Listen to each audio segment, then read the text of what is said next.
Good morning and welcome to BBOC Live. It's 10:30 a.m. Eastern, and this is the Week 3 college football betting preview presented by BetMGM. I'm Stuckey, and joining me, as always, are my BBOC co-hosts Collin Wilson and the one and only Mr. Brett McMurphy. We have a lot to get to today. We'll obviously, as always, give our three best bets. We'll talk a little Florida, Tennessee. Also check in with one of our other fellow BBOC co-hosts, Mike Calabrese, for his Group of 5 bet of the day. And of course, we will speak with the universally loved, admired, and respected Mr. Darren Ravel for his market report, and of course, a fade Ravel to hopefully give us all a winner in our back pocket this week. Before we get started, I do want to remind everyone to make sure you download the award-winning Action Network app. You can find all of our bets there, in addition to an abundance of data and content for today's slate and beyond. Also, a word from our sponsor, BetMGM. BBOC is presented by BetMGM. Use bonus code ACTION when signing up to get up to $1,500 paid back in bonus bets if your first bet loses, for new users in Arizona, Colorado, Illinois, Indiana, Iowa, Louisiana, Maryland, Massachusetts, Michigan, New Jersey, Ohio, Pennsylvania, Tennessee, Virginia, West Virginia, and Wyoming.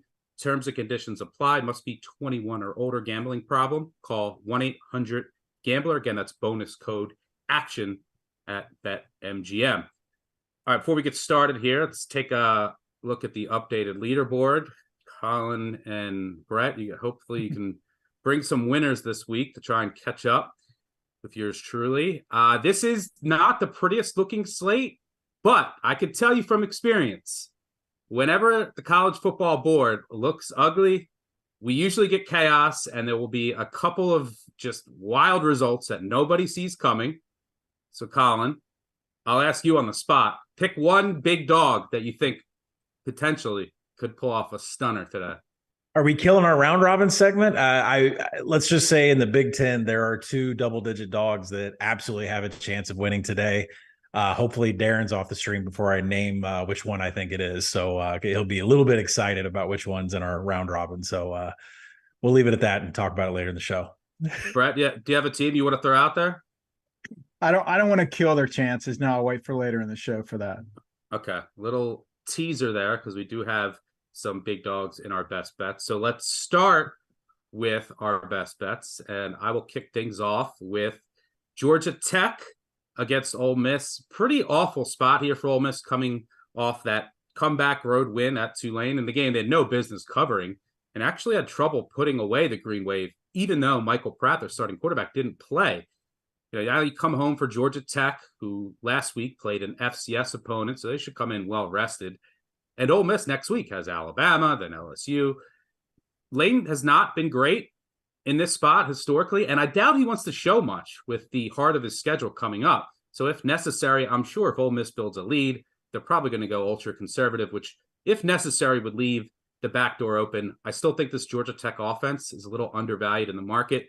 Really love their offensive coordinator, Faulkner, who I think is going to be a hot name in the coming year. So give me Georgia Tech. This is one that I would say, if you told me that, and I just don't trust this Ole Miss defense laying a big number. If you told me Georgia Tech pulled off an upset today, wouldn't be completely stunned. So let's roll with the Ramblin' Wreck. Collin, where are you going? I'm going to go with Illinois plus 14.5. There is a couple halves out there, 14s mostly. I'm going to go take the Illini here in a spot against Penn State at home. And you would think, oh my gosh, Illinois got blown out by Kansas last week, but they are going to implement trench warfare today, like they did a couple of years ago against James Franklin and Penn State. You're going to see a lot of heavy rush like West Virginia did a couple of weeks ago, where they kept it close the entire game, use those new clock rules to grind it down, try to keep it close. And I think one difference that Penn State hasn't seen yet is that quarterback Luke Altmaier already has 121 scramble yards this year.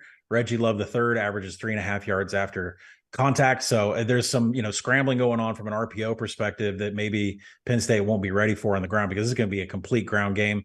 Illinois has been fantastic in scoring opportunities. They've had 8 scoring opportunities against Kansas and Toledo, and they average 5.5 points per trip. So they are cashing in on their times that they get down close to the end zone.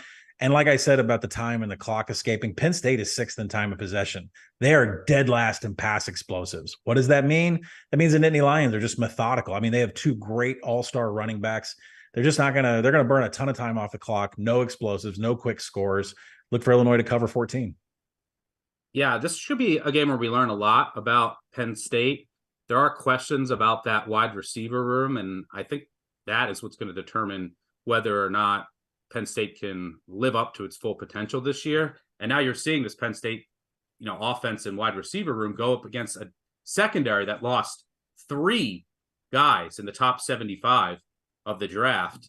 They kind of got cooked last week against Kansas. So Penn State can't get their passing game going today. Could raise some eyebrows.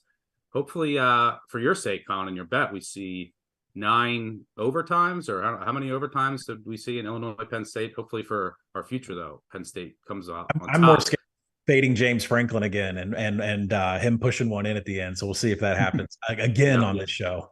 Yeah. Brutal one of the worst beats of the year against West Virginia. Brett, where are you headed?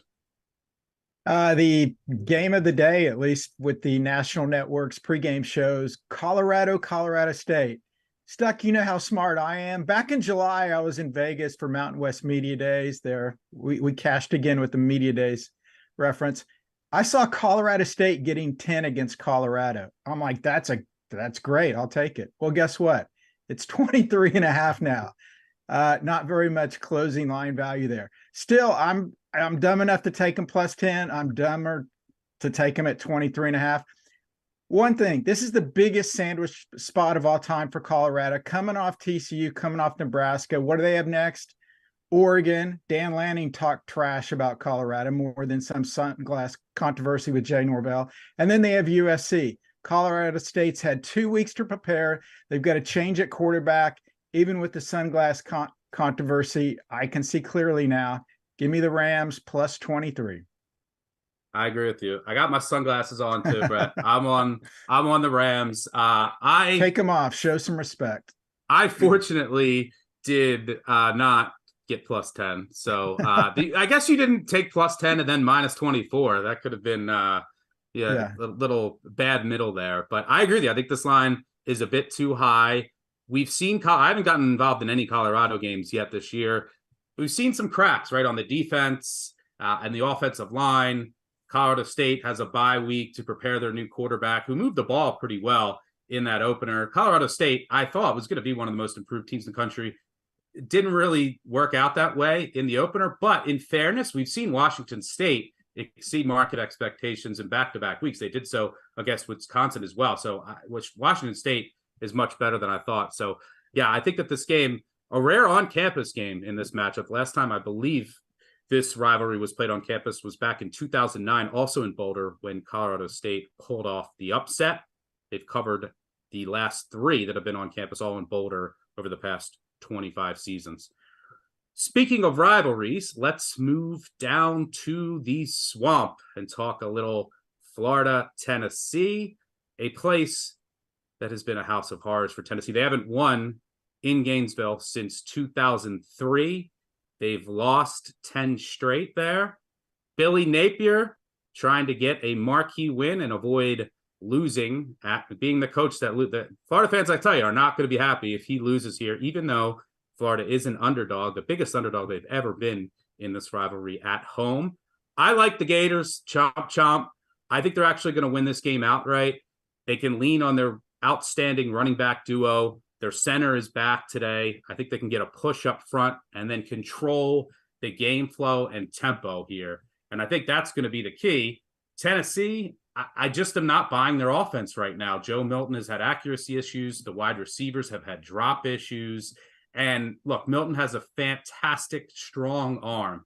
He can make any deep throw, but he's just not consistent enough in the accuracy department. And that's really what drives this offense. You have to hit those open underneath routes. You have to hit your backs, and that really makes everything go and sets up those deep routes. And he's just not consistent enough right now. The offensive line has had some shuffling. We'll see if Cooper Mays is 100% today at center. But I think Florida picks off Tennessee here. There's been some issues on that offense that many might not be aware of because they played Austin Peay and Virginia. But I think that they don't get it done, and the Gators pull off a little upset. Collin, what say you? Yeah, I completely agree. I mean, we've got some money down early in the week in the app. We talked about it on the podcast. So I want to throw a little wrinkle in and say, let's go over 56 in this game. If you look at the weather down in Gainesville, there's a 50% chance of storms for the first 3 hours leading up to this. So we are going to get a sloppy track. And this is a Tennessee team that averages 19 seconds per play. And when you get a sloppy track, it really favors the team on offense that's going to make the cuts and kind of make defenders miss. Neither of these defenses have been great at tackling. And if Tennessee wants to whip it out to their wide receivers, we could see some offensive playmaking. And that goes for Montrell Johnson, and that goes for Trevor Etienne too. So I expect the offenses to have some success here. And the fact that Tennessee runs such a fast tempo leads me to think that there's points. And then I think last year, where Florida was out of the game, but Anthony Richardson had 2 or 3 garbage time TDs to cover the spread. I don't see either of these coaches letting up no matter what the score is. So I'll take the over 56 here along with Florida. Funny you mentioned that with the Anthony Richardson running up tempo to sneak in the back door. Billy Napier, your boy, 17-5 against the spread as a head coach as an underdog. And you might say, oh, well, yeah, it was Sunbelt Billy when he was in the Sunbelt. Well, last year, his first year in Gainesville, 5-0 against the spread as an underdog, including 4 games against ranked opponents. Brett, you going to make it a clean sweep here with Florida? Yeah, I am. I like Florida too. I mean, you talked about the history of this rivalry. A lot of those times, Florida was the better team. Sure. But you're right. Napier has been unbelievable as an underdog. And also, you know, we talk about Milton. We talked about that in the preseason. This is his first big time road environment. How will he react to that? And also, you take a look back at the Utah game as far as Florida. If not for some self-inflicted wounds, Florida actually might have pulled that thing off. And if they would have, I know they didn't. What is that number then? I think it's totally different. I think it's out of whack when it's all the way up to getting 6 or 7. I agree with you guys. I like Florida plus the points.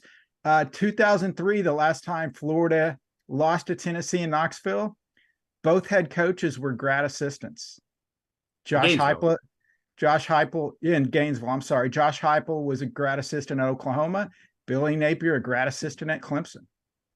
Napier, I am pleading, please make sure that 2 guys with the same jersey number are not on the punt return unit, which basically was a massive swing in that game against Utah. And you're right. Yeah, Florida just had a number of self-inflicted wounds that really put that game out of reach. And they're not a team that you want coming from way behind. So you got to hope that they take advantage of that home crowd and stay in this or jump out to an early lead. All right, let's transition into our second best bets of the day. I'll kick things off. We've talked a lot for underdogs so far. So let's get a favorite in here. And why not lay 4 touchdowns with Iowa? Last year on this show, I laid 24 against Nevada. It took 7 hours. There was multiple rain delays, and they barely covered. I think they broke a run late and won 27-0. Nevada, I think, finished with 150 total yards. I think that might be a good barometer of what to expect from Western Michigan, who might be a bottom 3, maybe the worst team. Well, Nevada's still out there. It's maybe the second worst team in the country. They were gutted in the offseason on defense, their skill positions. They have one of the worst quarterback rooms in the entire country. There's a chance Iowa scores on defense. There's a chance Iowa scores on special teams here. And Brian Ferentz, he needs to get that scoring average up for his contract. Stipulation in there, average at least 25 points per game. This is one of the last times Iowa has to run it up. Last time these two teams played, I think Iowa won 59-3. Not sure Iowa can get to 59, but they do have more competent quarterback play than they've had in quite a long time. And if you want to watch this game, I will be watching it. Should be some of the most hilarious field position discrepancy that you will ever see. Western Michigan should be starting inside their own 5 multiple times, and Iowa should be starting around midfield most of the time. So the field position should be extremely beneficial for the Hawkeyes here. Let's just hope they can actually get into the end zone and get into the 30s, maybe even the 40s. Let's go Iowa. What could go wrong laying 4 touchdowns with the Hawkeyes? Collin, where are you going? Well, they haven't gotten over their 25 points per game for those contract incentives, so we'll see if they can do that today. I'm going to stay in the Big Ten. I'm going to go Michigan State plus 16.5. We discussed this on the podcast. There comes a certain point where you are just oversold in the market. And I believe that's where we've gotten with this Washington number that opened game of the year around 5.5, floated around 9, got to 11 when the season kicked off. And now that we're all the way up to here. And what doesn't make any sense is that Michigan State's actually playing some pretty good defense. When you look at what's going on at Michigan State with Mel Tucker getting fired, interim Harlan Barnett comes in. He was a part of Mark D'Antonio's crew from 2007 to 2014. He's been on staff for the last 3 years. So there is going to be some continuity here.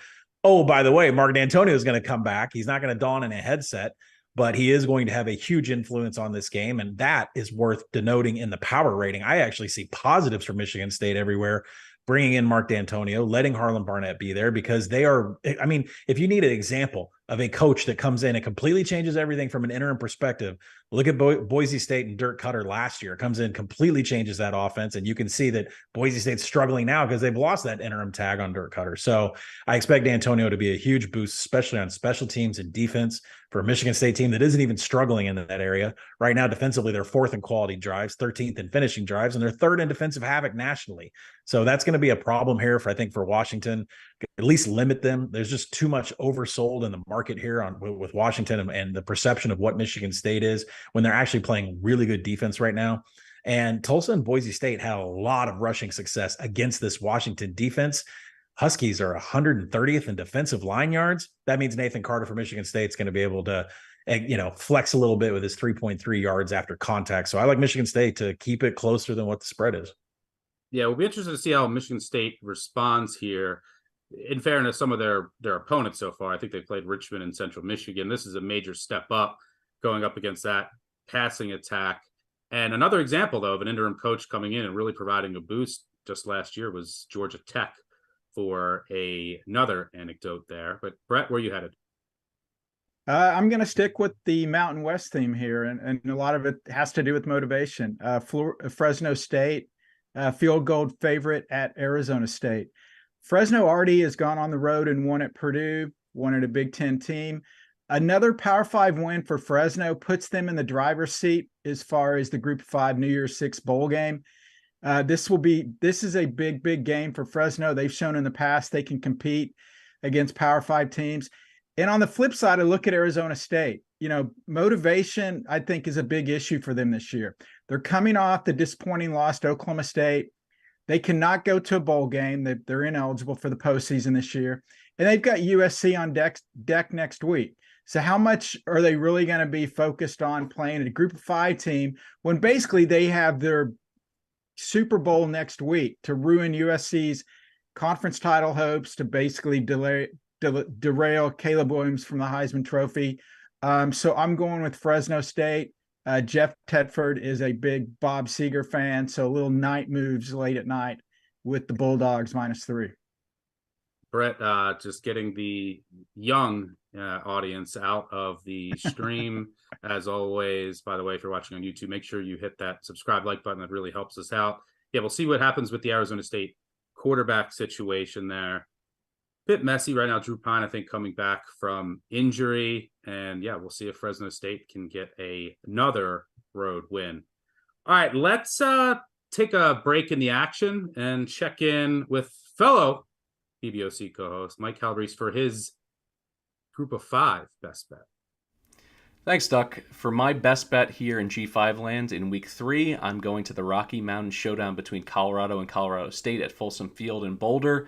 And in case you've been living under a rock, this game has juice. Jay Norvell, for some reason unknown to me or basically anyone else in this industry, he went ahead and popped off and gave bulletin board material to the Buffaloes. He said that when he's speaking to grown-ups, he takes off his shades and hat. And that was a direct shot at Deion Sanders. He goes ahead and delivers that message to his team and says, this is going to be a darn good game, but now and his whole team in unison says, it's personal. So to me, that says, let's run up the score if you're on the Colorado side of things. And this is an offense that's already averaging 40 points per game. Shedeur Sanders has looked like a Heisman candidate, and they're 12th in explosiveness up against a Rams defense that got shredded in the opener by Wazoo. They get 556 total yards, 30 first downs, and 50 points. Now, Any total over 60, it takes 2 to tango. Can Colorado State do their part in this one? I think they can. They're turning the starting job over to Braden Fowler Nicolosi. He was a 3-star kid who had Power 5 offers from Arizona, Oregon State, and Pitt, and he has a phenomenal skill position cast around him. You got Torrey Horton at wide receiver, Justice Ross Simmons as well, and Holker at tight end. I think he's going to have a lot of success throwing in. So Colorado pass defense that just hasn't been very good through 2 weeks. They're 126 in standard down success rate against the pass. And in terms of rushing the passer, they just have 2 sacks in the whole year, which means they're 99th in sack percentage. So I see this game between 2 teams that like to play fast. Colorado, Folsom fast. They're 29th in plays per minute. Colorado State is lightning quick. They're 4th nationally at 2.91 plays per minute. So I see this being an up and down game played in the 70s. I would play it all the way up to 66.5. All right, back to you guys. 1. Thank you, Mike, for that. And by the way, also for the most of you that listen to me say hit subscribe and like, and I know you didn't, please do it. It helps us out. By the way, some breaking news that just came in here related to one of the earlier bets that I gave out. Looks like Quinshon Judkins will not play tonight for Ole Miss. They're really good running back, and also their leading receiver, Trey Harris, I believe, is also out.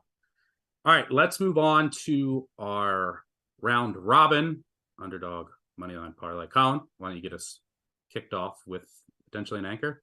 Yeah, let's go down to the group of 5 and get an anchor going here. We're going to take James Madison. They're getting some points here. It's about 2.5, but we're going to go ahead and take them outright here because Troy is not a very good football team. I know they're living off brand name right now, but they gave up 30 points to Stephen F. Austin and 42 to Kansas State. While there's no shame in giving up 42 to Kansas State, they couldn't score and keep up to even get close to that 17-point spread. So look for James Madison to beat them, who, by the way, can score at any time, at any point. So I love James Madison to get us started. Yeah, Troy really looks like they missed Marshall and Robertson on that defense. I'll throw in Florida. Jump Chomp talked about it earlier. Where are you going next? Well, to go in the face of Brett's best bet pick, I'm going to do Arizona State. And Fresno's just had 2 box score frauds in a row. They've been outgained by both Purdue and Eastern Washington. They went to overtime against Eastern Washington. And I got news for everybody. It's not 2019 anymore. Eastern Washington's not that good of an FCS program anymore. So let's go with Arizona State. All right, how about some stogies with Pogie? I wore my shirt for the podcast this week, so I couldn't wear it today. But let's get Club Lit in there. Charlotte against Georgia State. I think they're super live. Well, listen, I didn't do this because Darren's up next. I'm doing this because the number is just crazy. But Northwestern, I think, can beat Duke on the road today. They completely dominated UTEP last week. They won 38-7. Where did this offense come from? When you dive into the box score, you say, well, UTEP had 3 turnovers. Well, only one of them resulted in points. So truly, it was a 31-7 game. Listen, I mean, they were underdogs last week at home, and they won 38-7. I don't know what the ceiling is for this new offense. I've never questioned the defense, but they're higher from North Dakota State. So let's do a big long shot here today. Let's go with the Wildcats going down and giving Duke some trouble. I think you're crazy, but maybe this is the one on the ugly slate. There's always a couple surprises. Maybe this is one, or maybe you were just trying to suck up to our next guest, the universally loved and admired Darren Ravel, and he's going to give us a market report and his favorite.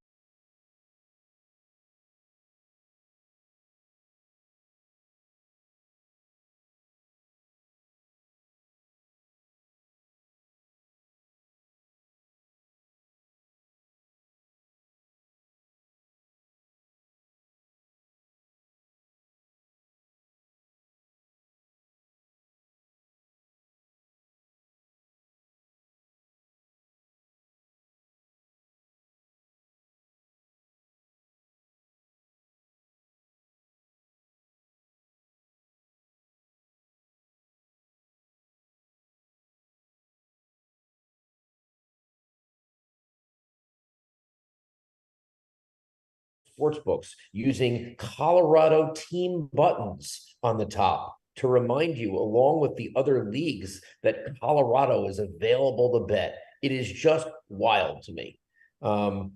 Maybe that's the reason why at BetMGM, there's 2 times the number of bets on Colorado to cover -23.5 than any other team. The most bet over is the 62.5.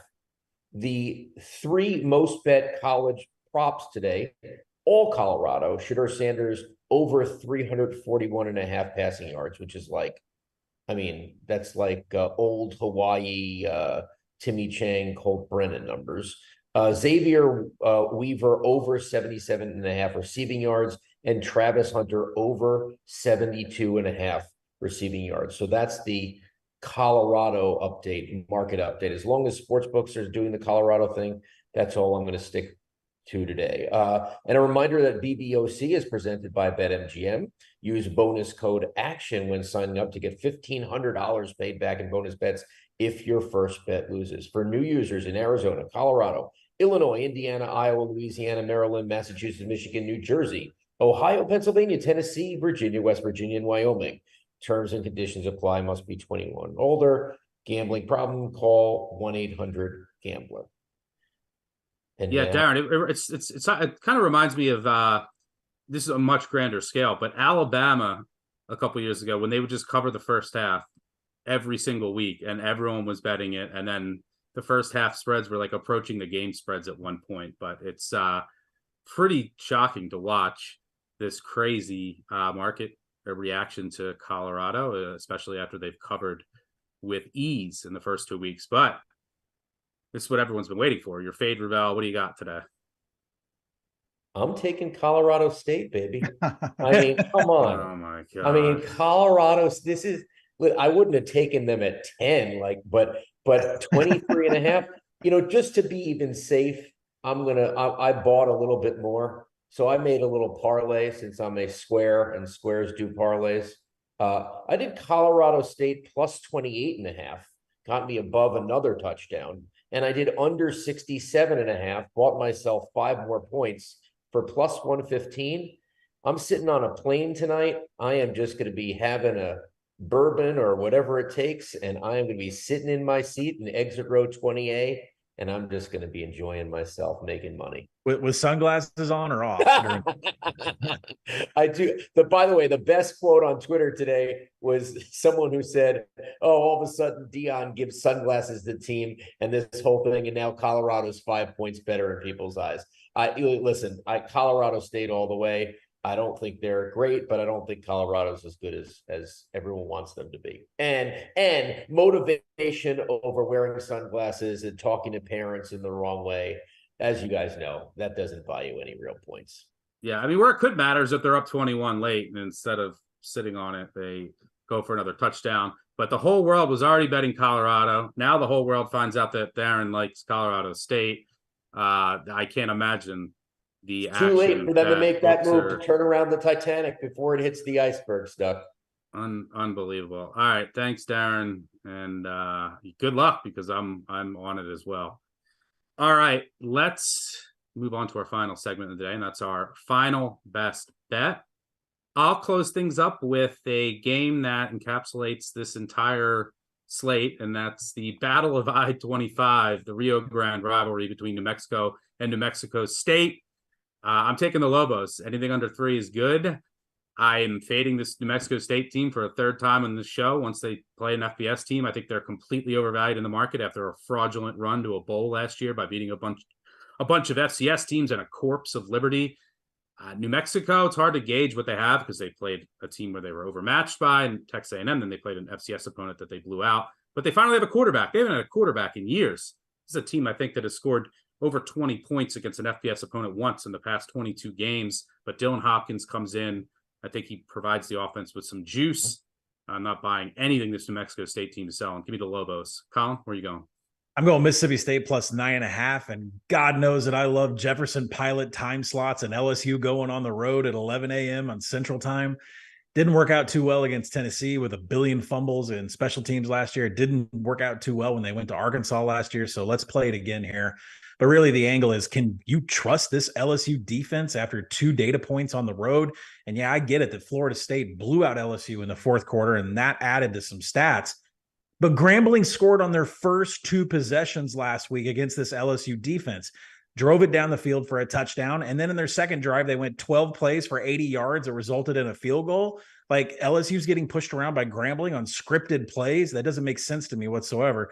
LSU's defense right now is 114th in tackling. They're bottom 20 in finishing drives, and they're almost dead last and success rate and explosives on passing downs. Passing downs have killed LSU this year. So we're going to go with Mississippi State. Their new offensive coordinator, Kevin Barbay, has kind of gone off the air raid. He's implemented a more heavy run. And so we might see backup quarterback Mike Wright in there getting some RPO packages. And we're going to see a lot of Jaquavius Marks outside the tackles, scrambling, targets, rushing. So I think this is going to be a real problem for LSU today in a nasty 11 a.m. Jefferson Pilot spot. That's the sound of Collin continuing to backtrack after LSU national championship predictions in the preseason. He's fading them once again in the first 3 weeks. I think that's the second or third time. Brett, it's all about grambling. Grambling just set me off. Yeah. Yeah. Who's LSU got next week? That's who Collin's going against. Yeah. I didn't plan this out, but I just noticed I've got another Mountain West game picked out here over in Oregon and Hawaii. Both teams rank in the top 10 nationally in pass attempts. So incompletions will stop the clock. Thank God. I still hate the new clock rule. Look, Oregon put up 38 on Texas Tech. They could approach half 100 against a Hawaii defense that allowed 35 to Vanderbilt and 37 to Stanford. And look, once Hawaii gets down big, like my predictions here at BBOC, Timmy Chang's club will keep chucking it. They're not going to lay down. Oregon, obviously, they're not going to slow down, as evidenced by putting up 81 against Portland State. My condolences to the Duck. You could be doing north of 400 push-ups today, but I think Hawaii scores enough with what Oregon piles on to get this over the number. Mountain West McMurphy finishing up the show with an over, as usual. Thank you to Brett, Collin, Mike, and Darren, and of course to our producers on the back end. And obviously, thanks to all of you for tuning in. We'll be back same time next week, 10:30 a.m. Eastern. Also, the new BCS live on YouTube, 10 a.m. Eastern. In the group of 5, Mike and Mike will be back with their preview on Wednesday. Collin and I will be back with the week 4, hell of a slate, later in the week. So make sure you tune in to the BBOC podcast, wherever you listen to podcasts. Don't forget about the voicemail, 959 Bad Beat. We'll have our recap on Sunday, which will be out Monday morning. And of course, make sure you download the award-winning Action Network app. You can find all of our bets there in addition to an abundance of data and content for today's slate and beyond. Thanks to our sponsor, BetMGM. Good luck on all of your wagers today. We'll see you same time next week. Cheers.